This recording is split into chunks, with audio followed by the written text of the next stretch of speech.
Cake or Death. What's that from? It's Eddie Izzard. Oh, I have not. You know, I saw Eddie Izzard is the best. He's so genius. He's so intense. I felt like I was mainlining every energy beverage I've ever had. Oh my God, he is a very unique human being. It's like British Robin Williams. Oh, good way to put it. Yeah. And you also it's intense, but then if you actually know his historical references, it's even more. Yeah. Oh no, he's a genius. You know, he does shows in like 4 fucking languages. I did hear about that. Yes. Like, think about comedy in another language. Think about like how much nuance and subtlety there is to getting a laugh in English. And then imagine you have to do that in French and German. And I thought there was a third one. I could be wrong. Yeah, that's amazing. I may learn another language someday. Can we gush about Eddie Izzard for another second? Huh? What? Can we gush about Eddie Izzard for another second? Did you hear about his like ultra marathon shit that he did? A little bit, yeah. He ran, I'm totally going to fuck this up, but it's something ridiculous. Like he ran a marathon a day for like a month. Every day he ran a marathon, and he had never run before. He was not a runner. He just decided he was going to do this for charity, and to like raise awareness. And so he trained for like a couple of months and then did this incredible feat of just will. And he's a freak, and I mean that in the best possible way. Well, that's nuts. So like, okay, hi. This is the Enlightened Couch Potato without the B. Welcome to the podcast. So Nicholas and I'm still Adrianne Gunn. Nicholas and I are the kinds of humans that love, I guess, life hacking, life optimizing. We're in that world, right? Yep. Personal development junkie. Yes, personal development junkie. Last week, which was really just Sunday, so it wasn't really last week. Earlier this week when we did our first episode, I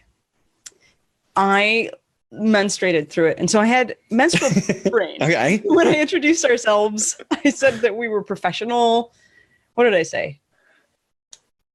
Instead of personal development professionals, I said professional development specialists. I don't know. It was awful. I had to hug myself a lot after. I wasn't really that grumpy. I got off our last call going like, that was so great. I feel so jazzed. And you were like, it was pretty good for my brain not being all here. Yeah. No, I did some weird Instagram video where I invented words because I sometimes my brain won't find the stuff. Oh, well. I was just really thrilled that we're like, hey, we did the first episode. We won't ever have to do episode 1 ever again. It's true. It's true. So as Eddie Izzard doing this ultra marathon thing seems well themed with the kinds of ways that we're obsessed with, like optimizing our own life and experience. And I just got back from an IV treatment because I love IV treatments by my friend Melissa, nicknamed them being filled with unicorn blood. Was this like heroin? No, that kind of IV treatment. No. What were you doing today? It was just mostly magnesium and hydration. Oh. And what is glutathione? Yes, delightful anti-inflammatory. That's what I'm juicing on at the moment. That's my state. Yeah. I read a report recently about glutathione that said the only kind of protein that will increase your body's production of glutathione is whey protein, which is one of the reasons why bodybuilders use whey protein so much. And they just kind of discovered this a couple of years back. Yeah, I sometimes have food sensitivities and inflammation challenges, and that's one of the things that they say, hey, take this stuff. It's really good for you. Yeah, it's like a super antioxidant, right? Glutathione? Yeah. Yeah. So this talking about television and utilizing it as an enlightenment tool is part of some of the discoveries we come across for how to get more life out of your life, which is kind of well, we're kind of obsessive compulsive about maximizing everything. And like we said in the last one of the subversive intentions of this this philosophy and orientation towards movies and TV is to remove the guilt, so that like you're watching it anyway and you fucking know you are, and you know you're going to, so you might as well figure out a way to make it good for you. Yeah. Can we talk about the I remember hearing somebody, a guy named Steve Pavlina is someone I studied his personal development type stuff. He had this thing about like why he likes the phrase personal development. And he said he doesn't like personal growth because it sounds like something's growing on you, like a mold or like a fungus, or exactly right. Yeah. Like not personal growth. And self-help, he's like that's not right. Like, of course you're helping yourself. Like, what does that even mean? Like, and the whole point of self-help is that you're reading someone else's book, so you're not really helping yourself. You're and no one does either. I'd love to just shatter that effing belief that we're like self-made men, specifically. Men. Yeah, human beings are pack animals. We are supposed to support each other. So personal development, I like that phrase because it's literally like building yourself, like deciding consciously how you want to grow. And I think you and I are both obsessed with, and I call it leading an epic life. That means different things for different people. There's no universal definition of what an epic life is, but you'll know it when you see it. You'll know it when you're living it. That's kind of where we come from, and how this orientation towards movies and TV developed. I'm giggling because we were on here moments before going live talking about what we wanted to talk about today. Nicholas, do you want to tell them what you want to talk about today? So you said we were going to start with, we don't know what to talk about because there's so much to talk about. Yeah. And okay. So essentially, some of the things so we have to update them on who the heck we are. That's a thing, right? And that I think I'm going to let go of my intensity about like, oh my God, they have to know us, because they'll get to know us. They'll get to know us as they tune in. The people who enjoy hanging out with us are the ones who are going to keep coming back and watching it. That's the thing about podcasts, is that it's more about hanging out with people and enjoying the vibe than it is about, okay, here are the bullet points that we've covered in this talk, right? Totally. So that we're already being us. So they'll get who we are. And then so we have the theory that there's this technique for how to watch movie and television for maximum psychological and spiritual development. So this the super easy to say. Yeah. Oh yeah. So when we say that there's a technique, we really do mean that there's a technique, but we haven't entirely agreed, because the two of us have come across this on our own separately, and we have some of the same tools. There's some fundamental aspects behind that, and so we've got things to cover, like the unconscious mind. What the heck is it, and how to get in rapport with it? It's a huge topic. What else is on there, Nicholas? I mean, we're going to talk about hypnosis. We're going to talk about you mentioned dream interpretation, Jungian psychology, archetypes, mythology. Shadow. Is it part of Jung? Shadow. So I mean, I look at this as like when we say how to watch movies and TV for maximum psychological and spiritual development, I don't think of it as one technique. I think like the point of this podcast is to continually discover new ways to watch movies and TV for maximum psychological and spiritual development. I hope that there are things we'll discover 6 months from now, especially as more people get excited about doing this. Like the central theme of this is simply the acknowledgement that it is possible to watch movies and TV for psychological and spiritual development at all. And when you start to set that intention, because of the way the unconscious mind works, you will start to come up with new ways and new ways and new ways and better ways. And then when we all put this together, we can continue to turn this into, I don't know, a religion of some kind. Right. Well, last week maybe that's not the right word. A philosophy. Like a spiritual practice. A practice. Yeah, sure. I like that. I like last that. Week like meditation.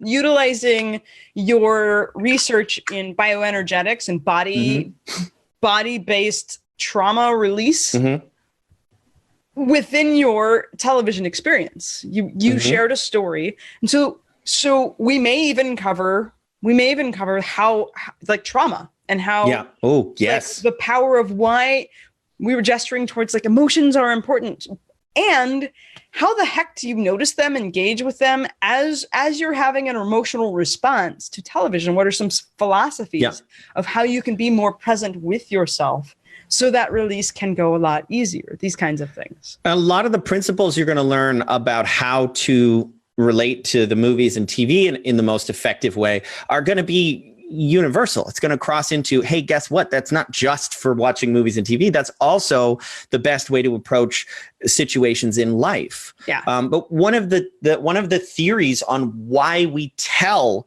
stories and why stories have been around for so long is that it is a way to learn through experience without having the experience. That someone telling a story is that there's a part of my mind that is watching and experiencing that, and now I don't have to go do it. Yeah. And even if I'm not watching someone, even if someone's just telling me the story, you're telling me the story and I'm playing a movie of it in my own head, and I'm learning from that experience. So you can gain resources. You can gain resourcefulness from watching movies and TV. And one of the things you and I have discovered is that the amount of value you get out of this radically transforms the moment you start setting your intention to get more value out of it, or opening your mind to the idea that it can transform you. And a lot of the new processes around trauma, like PTSD, and the strategies that work to actually release have a lot to do with not specifically needing to relive experiences. So you and I, we're trained in techniques that help people shift baggage and patterns and stuff like that. And one of the brilliant things about the tools that we have access to, that we've learned and we use with clients, is they get to get over their stuff without having to relive or re-experience the trauma. There are so many wonderfully creative techniques from the past. And I don't know, like antiquated popped up into my head. There are so many well-intentioned, as we have grown now forward into how you can actually heal trauma. It turns out you don't have to actually talk about it or relive it. Sometimes the levels of abstraction of watching someone else go through something. Now they've got things like trigger warnings. Certainly you can watch something that will bring up your own emotions, and to be able to shift and heal and change your own processes and how your body responds to things. You don't have to relive it yourself. Watching someone else have an arc can help you shift and heal things. It's ridiculously cool. You know, lately, in the last couple of weeks, I've had this conversation multiple times with different people that that there are two worlds that people tend to live in, and they are very different worlds. One world is where you believe that trauma is something that can be healed, something you can get over, something you can work through, and maybe even, which is what I believe, that something that once you work through it, your trauma becomes your superpower. Yeah. That your trauma becomes your X-Men special ability, like you become a mutant in a good way. On the other side, there are a lot of people who, whether they consciously are aware of it or not, live in a world where they act as if trauma is not a thing you can get over. Yes. And it shows up in lots of different ways. Maybe there is some kind of trauma that you can heal from, but then there's other stuff where that's just the way you are. And those are so radically different worlds that people approach life completely differently when you live in one of those two worlds. In the world where you can't heal trauma, you need to protect people who have trauma. Yes. The problem with that is, first of all, it's not true. You can heal trauma. But the other problem with it is that you end up in a kind of nerfing the world kind of philosophy where you have to take all the sharp edges away from everything. And we all have to go down to the common denominator of the most traumatized person. Right. And I believe that there are people who have trauma and you can't help them through it by throwing them in a pit full of snakes. Sure. Like, and it doesn't work. We've tried it. It doesn't work. And it's only going to make it worse. So you do have to learn how to approach that with caution. But there are a lot of people who believe they can't heal their own trauma. And they're kind of constantly on guard. Yes. To protect themselves and to protect other people. So this paradigm shift of not only can you heal trauma, but anything can be used to heal trauma. It's not just movies and TV. You can apply what we're learning here to books, to video games, to whatever your own life, your own dreams. I mean, that's one of the things you were going to talk about is dream interpretation. Yeah. Well, and you just got my brain spiking on the way in which I just keep having like, how are you resourced? How resourceful are you? What is your source? That's been spinning in my head this particular week. And I know I said like trigger warnings, content warnings. I might have said that or gestured towards it. The idea that oftentimes we are attempting to control language and content instead of figuring out how to expand expressiveness and resiliency. Right. And I know it's part of the conversation. It's just not the forward part when we're talking about like anti-bullying and zero tolerance and changing language. And one of the things that's really cool about theater and music and movies and these stories that we expose ourselves to is it allows us to drop into traumas and triggers and stuff like other people's things without it necessarily infecting our lives so directly. Yes. That it can, if you engage with it in a particular way, expand your resources for dealing with things in the world. Yeah. Well, this leads to the ridiculous conclusion that video games cause violence or violent behavior. Yeah. Like Penn Jillette goes on a tirade about this occasionally. I've seen it in some interviews where he's like, no, it has the opposite effect. The point is that the opportunity to explore violence in a place where you know it's imaginary, you know that no one is being hurt, is actually has the opposite effect. It allows us to go places and play with things that you would never do in real life. That's the fucking point. Yeah.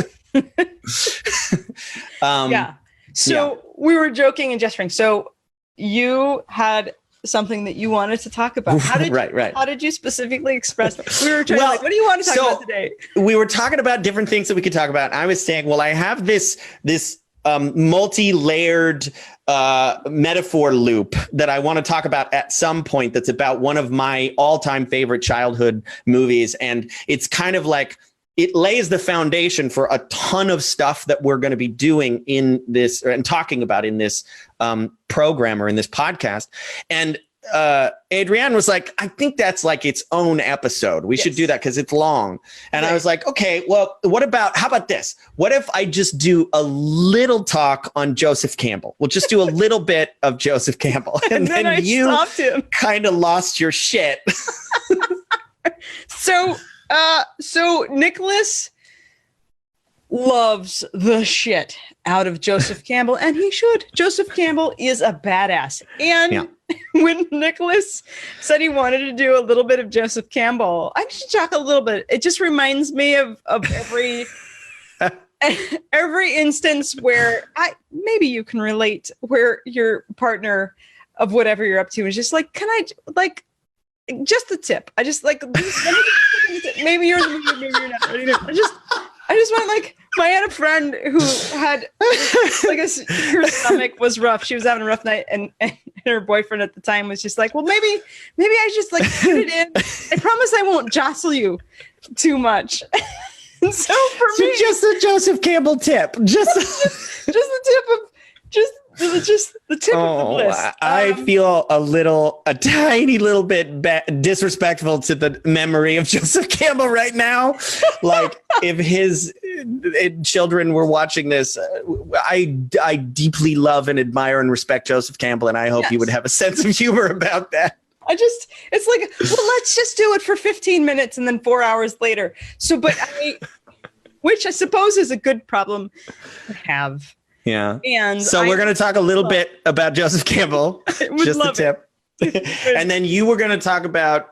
I don't have any prepared content about this, but yes, because Joseph Campbell's hero's journey is part of how scripts are written. I think it's important to cover it. And I will talk about a little bit of DreamWork philosophy of what, because I think engaging with DreamWork, I don't think everybody does DreamWork. I don't think they know what. No, I don't think a lot of people even know what it is. So like you can kind of go big picture and like history of like what that kind of stuff, or I can give it a shot. Okay, or I could throw in some stuff there. Yeah, cool. Okay, so let's talk about Joseph Campbell. So I'm not going to go in depth on this, but I have a very specific point that I want to make. Is people have been asking kind of two main questions. Is number one, what kind of stuff you can work on with this? That's a question we've been getting from a lot of people. So we're going to talk about that here. The other question is, how does it work? Well, there's a lot of different reasons why this works and mechanisms through which movies and TV can have an influence and an impact on your unconscious. So Joseph Campbell was a philosopher, and he studied mythology. And Joseph Campbell had some really interesting theories that I think were validated and proved to be true for one very simple reason. Because Star Wars. Okay. Star Wars proved Joseph Campbell right. So now I'm gonna make that point in 5 minutes or less, starting now. Okay. So Joseph Campbell had this idea. He began studying mythologies, myths and stories from the cultures around the world. And what he found was that there were many experiences where he would discover that different cultures were telling stories that were very similar, like eerily similar, sometimes down to the specifics of the story. But a lot of times, even if the specifics were slightly different, the structure of the stories were very similar. And so he had this thought that, well, there's two possibilities. Why is it that different cultures are telling the same stories, and maybe cultures that have never even crossed paths? They've never had an opportunity to share their myths. And he said one possibility is that they're all true, that they all literally happened at some point, right, and that we're just remembering those stories because they actually happened. He said the other reason is probably more likely and much more interesting. And that is the idea that the reason different cultures, different people tell stories that are very similar is because those stories come from something universal inside of all of us. That it's almost like evolution. It's almost like survival of the fittest. That when people started telling stories, they would tell lots of different stories, but some stories would get told again because people would say, hey, tell that one story that you told again. And the stories that people didn't like would die. And the ones that would survive, the ones that people liked, were the ones that survived. And then they kept evolving and kept changing. So in a sense, we're asking the question, why do we like the stories that we like? Mm-hmm. And Campbell came up with this 12-step cycle that he called the hero's journey. There's a number of really amazing books Joseph Campbell wrote. One of them is called The Hero with 1,000 Faces.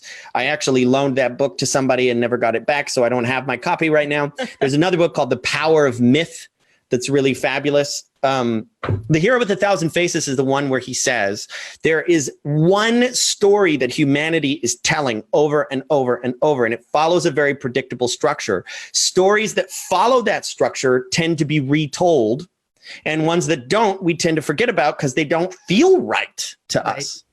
But what that means is that there's some structure inside our unconscious mind that we resonate with, that we go, ooh, I like that story. And then it becomes this game of telling a slightly different version of it. So I said I was going to explain the Star Wars thing. Sure. So George Lucas learned about Joseph Campbell. He'd made a couple of movies and then came up with this idea of using his hero's journey blueprint, or as the blueprint for a myth, but set in space. And that was Star Wars. And apparently the story I've heard is that George Lucas went to see Joseph Campbell and showed him his scripts. And Campbell was such a nice guy and so generous that he basically took his scripts and was like, no, here, and rewrote the whole thing.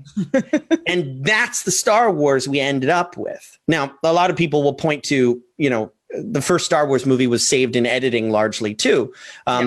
But that idea that he created this structure and then George Lucas put it out into the world, and there were lines around the block. There had never been a blockbuster like it. Literally, the term blockbuster. Actually, I think it was invented for Jaws, which came out like the year before. Right. But Jaws was nothing compared to Star Wars, and it played on. I still have 30 seconds. Yes. It played on, one of the things I've said recently is one of the reasons people get so mad about Star Wars is because it feels like religion to people.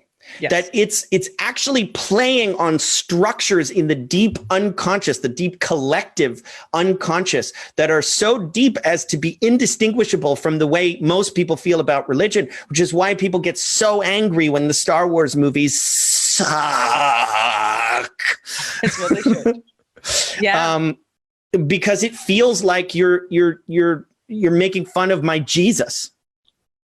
Yeah. And I keep teasing that I keep saying, let's talk about the movies we're made of, or the TV shows we're made of, because I think they're, in addition to a particular movie touching into some sort of personal, epoch? Am I making up that word? Our own internal values are often built and structured around the movies that we watched growing up, like your Never Ending Story movie. And for me, for some reason, Young Guns was part of personal values, and Goonies is in there, and these different things that are like religion to us. When you were talking, so Nicholas is a wonderful, wonderful dude because he can remember names of authors, and he can probably remember, the people that can like quote poetry and lines and stuff. You're closer to that than me. I often will read something, or I will sort of intuitively have a sense that something exists and then find out later that they've scientifically proven it. And like, sweet, handy. So when you were talking just now about something core, that this 12-step cycle, maybe it's core in the unconscious, I had the intuition that there's probably something specifically cellular about the journey. And I got it from this sense. I don't remember the specific modality, but I took this very interesting movement class. It was like a 4-week movement class discovering parts of our body. And specifically, the person was telling us the story of fluids in our body, like how lymph and like blood and all of these things were created and developed. And we were wandering around barefoot, which is not my favorite, in a space that was, I guess, warm enough. And she was describing cellular processes going on at certain stages of life. And then we were like moving our bodies with, I think there were like 7 or 8 of us. And she told this fascinating story of how cells were dividing and then creating blood and becoming bone and about to build a heart. And it was blowing my mind that we were just, at some point we were goo. Right. And then we be like you were goo at some point. Now you're you.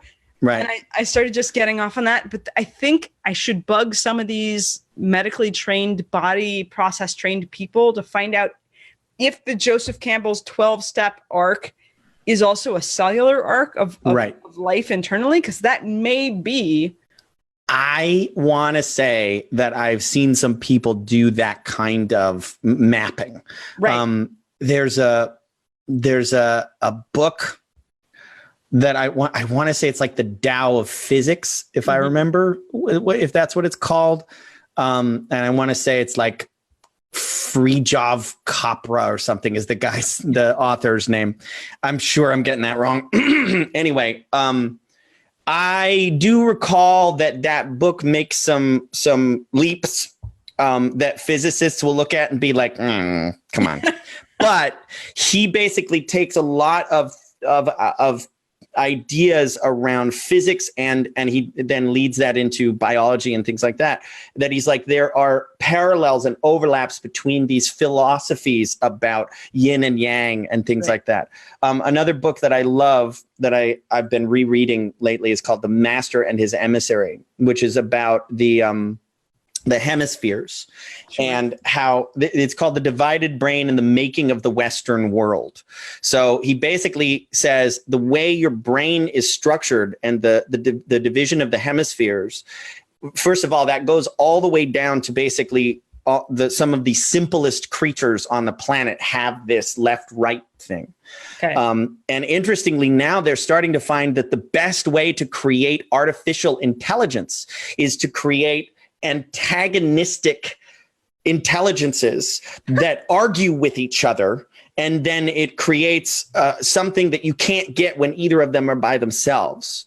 That's awesome. Oh, dude, it's so cool when I think about that in terms of the brain. So I imagine that it's true up and down, as above, so below, that concept. Yeah. No, and I don't know whether it's true or not, but it makes me want to like chase it down or just wait for it to show up on my Facebook feed. Again, I remember, I think I was 18. It was in college, and I was in this. So Portland State University has a general ed things. It's a bit different. They structure it where we had 3 people from different disciplines teaching a general ed. I think it was pluralism in society was the topic that we were doing. And we had a sociologist and a linguist. Oh, yes. And a historian. And I was very, very lucky. My high school, I learned about Joseph Campbell in my senior year. In high school? I learned about it in high school. I had an amazing and lucky time. I actually almost want to bring on my high school teacher for the 2 of you to geek out about Joseph Campbell. It could be all fun. right. So I was in my first year there in college, and my sociology PhD, actually a well-published gentleman, was talking about something, and he like named it some sort of philosophy that I don't remember the title of, and I started laughing kind of hysterically, and he's like, "What's going on?" I was like, I'm sorry. Are you telling me that you have a freaking PhD and you just get to name shit I thought of when I was 14 on the bus? I'm like, I discovered this about people, and now you have a goddamn career and just stuff. Really? That's a thing? Aren't we precocious? Yeah, 18-year-old Adrianne was. Yeah, that's what I mean. A delight to behold. Mm-hmm. Anyway, I just love. I don't know. You still are. Thanks. Okay, did you want to talk about dreams? Sure. I had another book that I'll mention after that. It's short, but go ahead and do dreams first. So part of the technique that I came across when I started utilizing television to help with my own personal shifts was very similar to dream work. And I'm not an expert. So when I was 19, I was in San Francisco for a couple weeks having ridiculously vivid and powerful dreams. And I was like, what the F is going on? It was a very challenging time. I was on a very weird road trip that friends of mine have horror stories about. I'm not going to get into that story, but I was living above like girls on whatever that part of San Francisco is. There's some sort of a street, I think it's Broadway Street, I think, full of like, I don't know what it's like now. So I'm having these crazy dreams, and I think it's City Life Books, the famous one where, what is it, On the Road? Some famous effing author from, you're supposed to read it. Kerouac. Hung out there. Thank you, Kerouac. Yeah. So I go in there looking for dream analysis, thinking like, what do these things mean? They're so vivid. And I'm like, what would Freud say? Everything's a penis is what Freud would say. Yeah. And everyone wants Not one. Freud. He's not the place to go. So I'm having these dreams and I'm like, what the heck are they? So I pick up this book, of course, by an author I'm not going to be able to tell you about. I'll have to Google it. So this book was Living Your Dreams, and one of them was about dream interpretation, and the other one was about lucid dreaming. And I'm like, oh, that sounds amazing. Oh, I know who wrote the lucid dreaming one because there's only one expert on that. Well, there's this woman in San Francisco, and she built like a dream work. This is back in like 98, I think, too. Cool. Positioning this story. So I think she created a kind of university or a place to like learn specifically about dreams. So the idea that was pivotal and different from this sort of like Freudian or the like what psychology was saying, like, you know, a pickle equals this, and here's a bird, and a bird equals this. And I'm like, I'm having these images. What do they mean? The biggest part in her philosophy was the idea that your unconscious mind takes images from your life and helps you process what's going on and wants to engage with you to help you like shift your world. Or, you know, there's some dreams that are prophetic, and there are some dreams that are just sorting dreams, and then there are some dreams that are just like working on challenges and issues. And I believe I was having like highly visual working on challenges and issues kinds of dreams.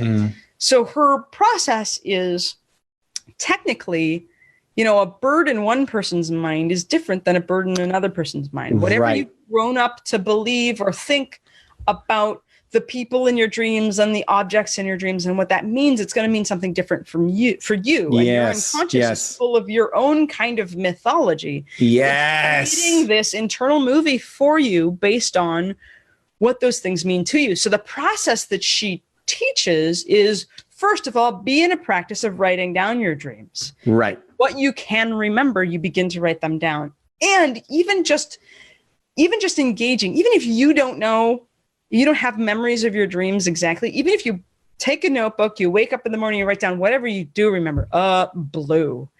Once you start in a relationship with your unconscious mind saying it's a priority to me now to begin to remember my dreams because I'm making it important because I want to be involved. Your unconscious mind goes, oh, cool. We're doing dreams now? Okay, sweet. Right. And then you start remembering them more. Exactly. Absolutely. You remember more. And the process is you write down what you remember, and then you pretend that you're an alien from another planet.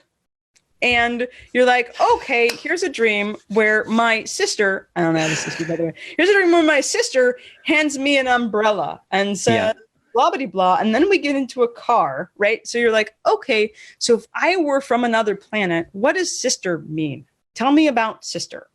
Okay. And so what is the shape of sister? What's your sister like? Write down some descriptors of your sister. Cool. Umbrella? I don't know from umbrella. Right. What is umbrella? Describe umbrella. Here's this. Yes. As you start to uncover these items and people in the dream, you begin to sort of uncover a code for what that equals for you.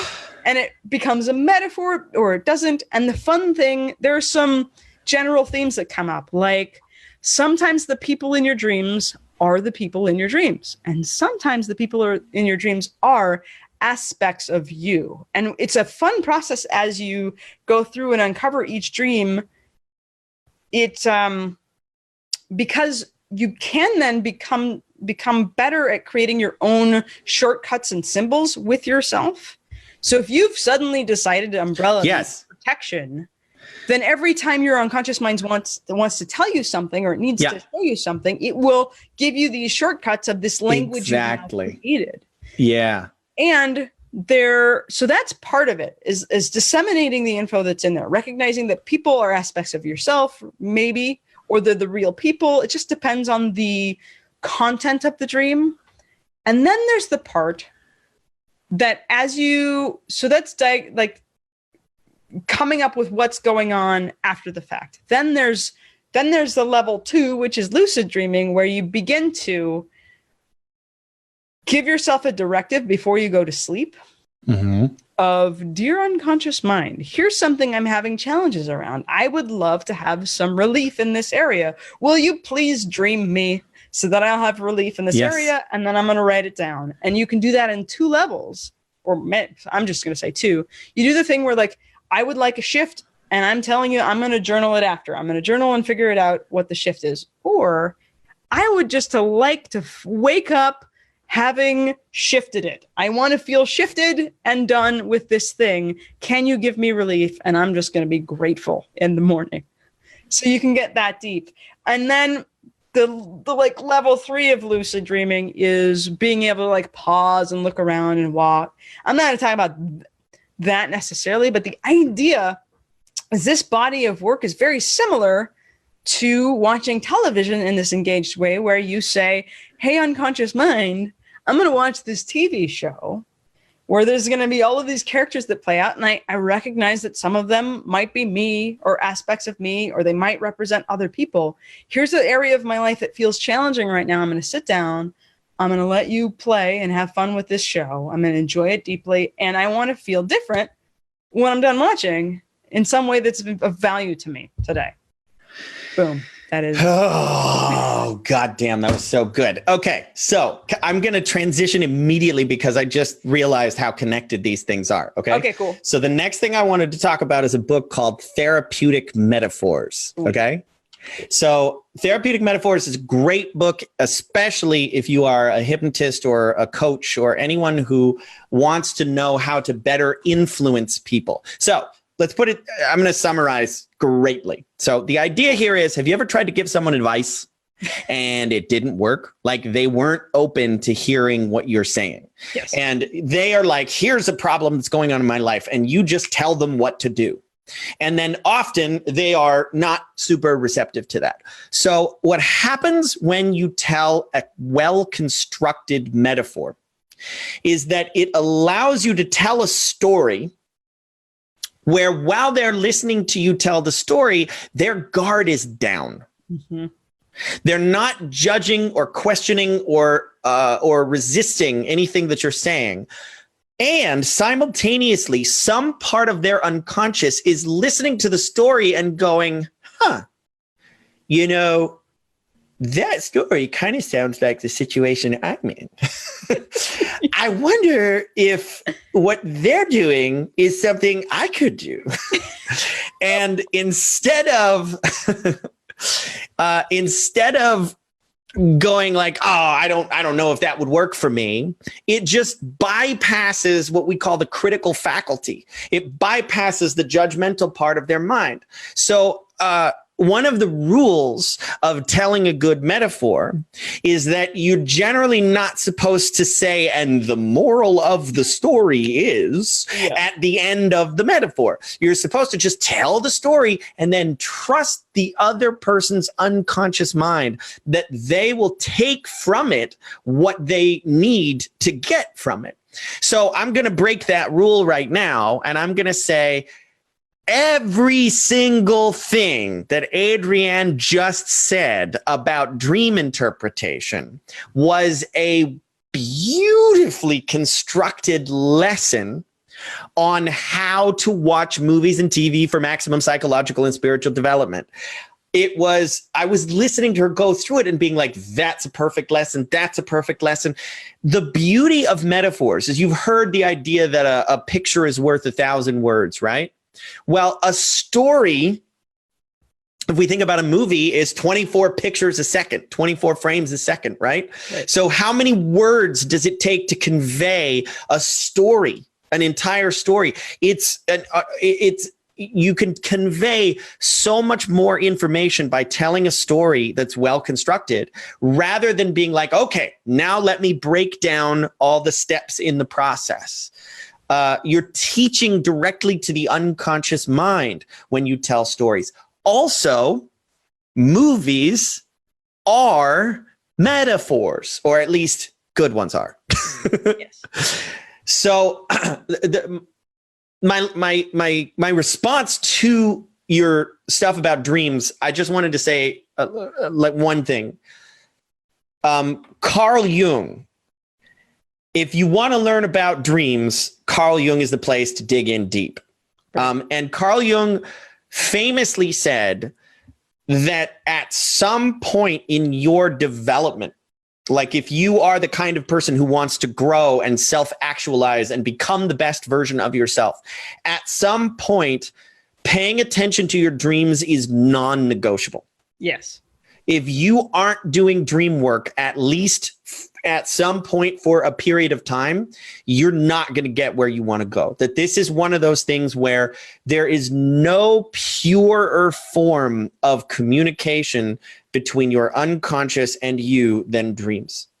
And funny because there are many cultures prior to the 1500s where dreams were vital and part of how people engaged. Not only was storytelling vital, but like dreams were vital to how people engage in the world. Yep. I don't know if the major three monotheists utilize dream work very much.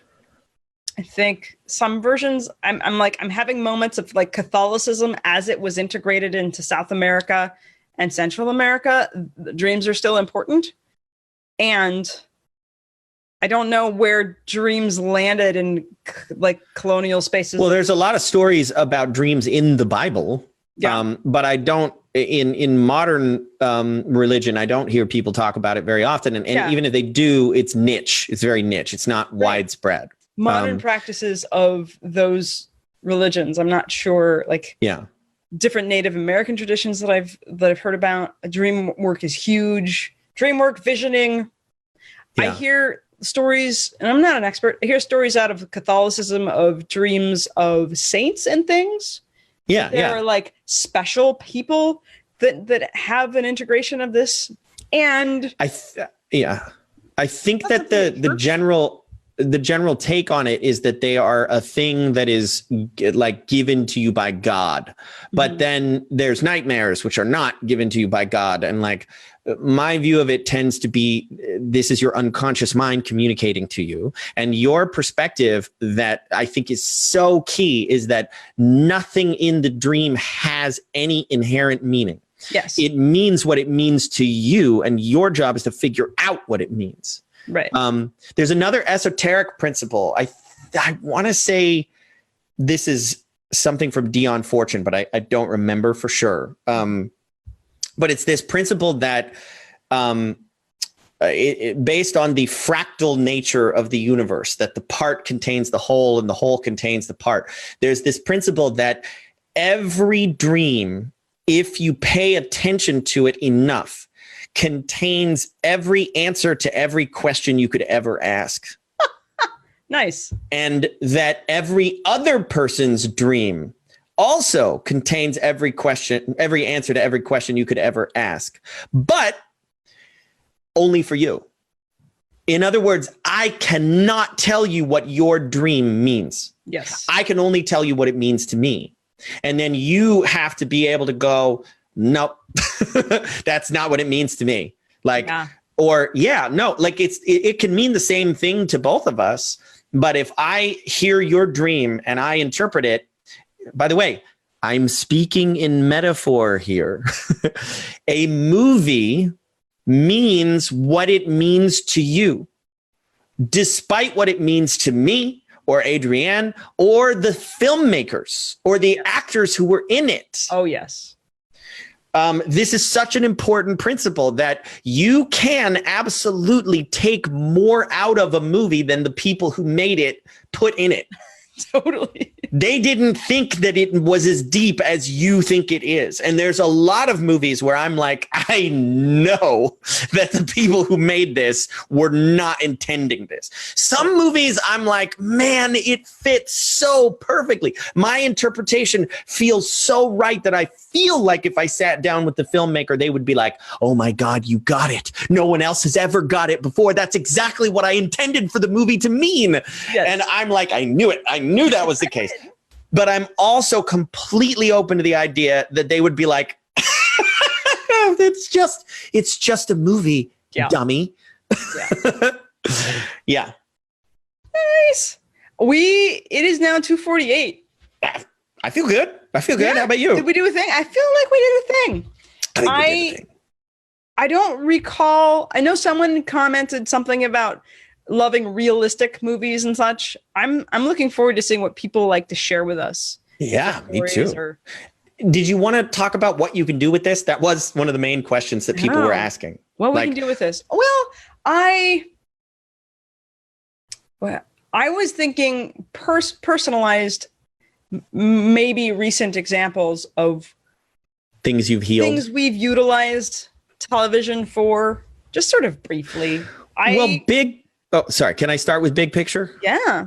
So big picture, the way I look at it is, what can you get out of it? It follows for me a lot of the principles of psychedelic use. That if you're going to have a transcendent experience with a sacred medicine, what you generally tend to do is you set an intention, and then you let go of the intention.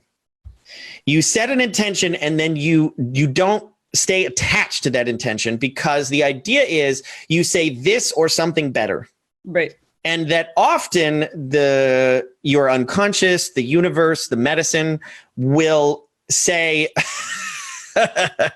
your intention is very cute. That's not what you need to be focused on right now. Right. And it will give you something way more valuable, way more important. And if you're like, no, that's not what I want an answer to this question. You have to be willing to surrender and let it take you where you need to go. On the other hand, what can you do with this? Anything you want. Ask the right question, and you will get an answer to that question. And the movie, the TV can be a way to do that. Yeah, it's funny. I was just remembering that sometimes I recognize with the relationship with my unconscious mind, and we'll talk about this in a different episode, but I will have moments where I'm like, sometimes I feel like a passenger for the adventure that it's on. My unconscious mind is the more of me anyway. I remember teaching to some of my quit smoking clients the kind of rapport that they can get into with themselves. It was like, I was walking on a hike. I thought, hey, I'd love to go for a walk. And I ended up on this trail where my knee started hurting. And I recognized that in either direction that I needed to go, I still had 1.5 miles to walk, and that was going to take a while. And so I just stopped in the middle of the trail, and I may have said this in my head or out loud. I can hear my own voice in my head. So I may have said this in my head, and I was like, obviously, unconscious mind and body, I am not walking myself very well. I don't know what I'm doing because my knee hurts. And like, you know what? You are my unconscious mind and body. You know how to walk me way better than I do. I just had this idea. I just wanted to walk myself this way, and I fucked it up. So I'm just going to pick a direction. If I go that way, I've got 1.5 miles. And if I go this other way, I've got 1.5 miles. It's really the same, so it doesn't matter. And so what I'm going to do is I'm just going to hang out, take a couple deep breaths for a second, and just let you do this. Because I'm sorry, I got it wrong. And, you know, you hurt, we hurt, everyone hurts. So why don't you just walk me for the next 2.5 minutes? However you start to walk me is just all right with me. As long as like you will just figure out, move and shift me how you need so that I don't have pain, so that we can accomplish this 1.5 miles. So I just like, I'm going to let go. I'm going to think about something else for a while. You walk me. And so I start walking. And about like 3 or 4 minutes later, I don't have pain in my knee. And I am, you know, my hips, my whatevers are shifting and moving in a completely different way.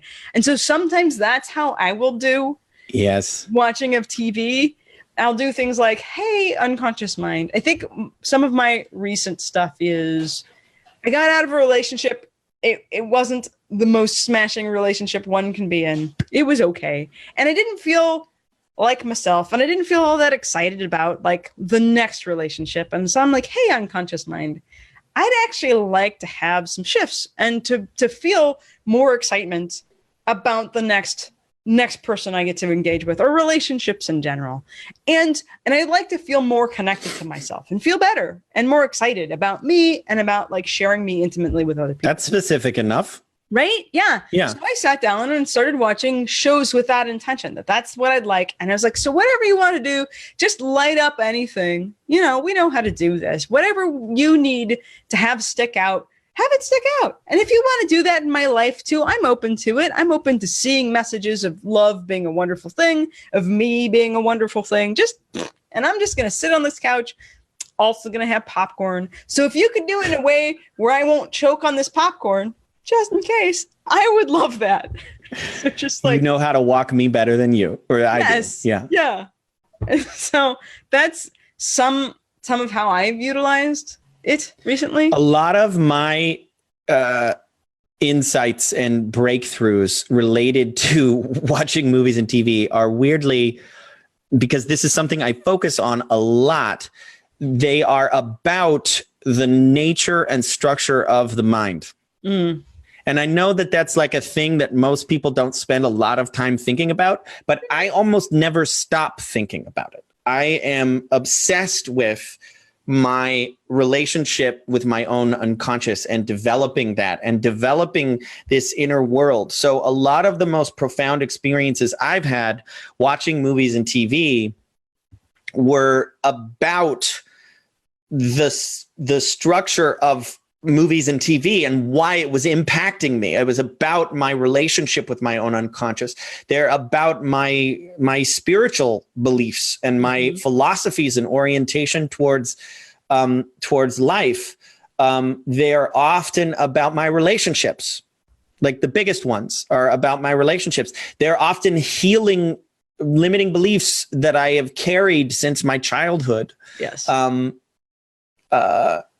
Also, another thing we could throw out here is my wife, Liz, at some point is very excited about starting to contribute to the Enlightened Couch Potato world. What? World project? World. Yeah. Project. Good. Because she doesn't want to do the podcast, but she's going to start writing about her experiences, because our perspective is the more viewpoints that you as a listener, viewer can get exposed to. Like if you hear the three of us interpret one movie in three different ways, hopefully that will encourage you to be like, oh, there isn't a right way to interpret this. There's the way that I interpret it that's the most valuable to me. But then there's also going to be stuff that Liz is watching that she's experiencing because she has different tastes. She has a different journey where she's going to talk about movies that impacted her that I watched and was like, yeah, it didn't hit me in the same way. But then there's movies that I'm like, I can't. And she is like, I'm glad you enjoyed this. Nice. Yeah. Okay, good. Yeah, I think that was a good way to end it. I look forward to. We gotta find like a closer. How do we sign off? I don't know yet. Like Morgan and I say peace, love, and NLP at the end of our podcast, but we got to say like go watch things. Go forth and binge thy binge. Yes. Binge thy stories. Thy benefit. Drink deeply of the. I don't know. We'll figure it out. Hey. We'll so goodbye then. Yeah. Thanks for tuning in and watching our show. Be sure to like, comment, and subscribe. Totally. Click that bell icon to get notifications. Click the thing. Good stuff. Yeah. Alrighty. We love you. Thanks for listening, especially if you're still here with all this madness. Perfect. I hope other people find us as entertaining as we find ourselves. We're pretty good at finding ourselves entertaining. It's true. Let's have a competition. We'll meet the person who finds us as entertaining as we do. I'll keep doing it anyway because I'm enjoying this. So fair. All righty. All right. Later, everybody. Bye-bye. Bye.